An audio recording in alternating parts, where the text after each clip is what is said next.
Nos vamos a presentar, somos el Colectivo Marrón.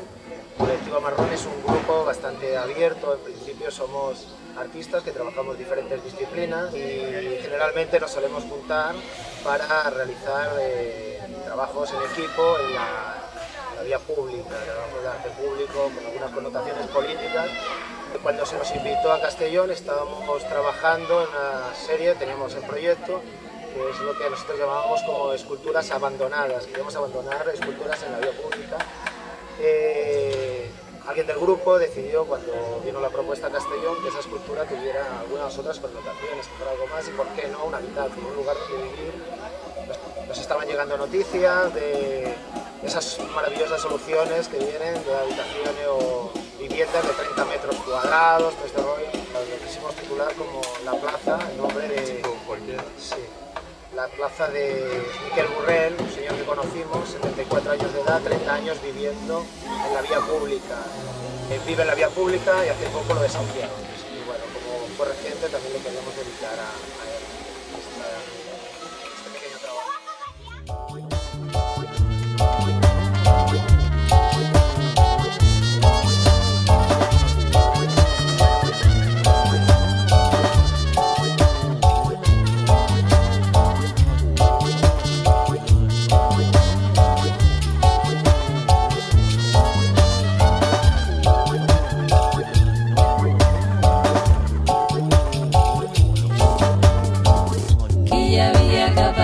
Perquè no compressis una gran corporació dels que no tenen res. Qui hi havia que pagués perquè no compressis una gran corporació dels que no tenen res. Qui hi havia que pagués perquè no compressis una gran corporació dels que no tenen res. Qui hi havia que els frenés perquè consumissin les grans corporacions. Havia mort tota la ciutat farcida d'encriptats missatges.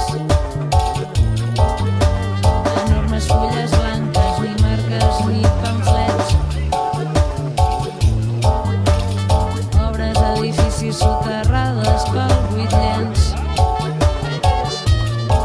Al carrer, el caos, el terror estès. Qui hi havia que pagués perquè no compressin una gran corporació dels que no tenen res. Qui hi havia que pagués per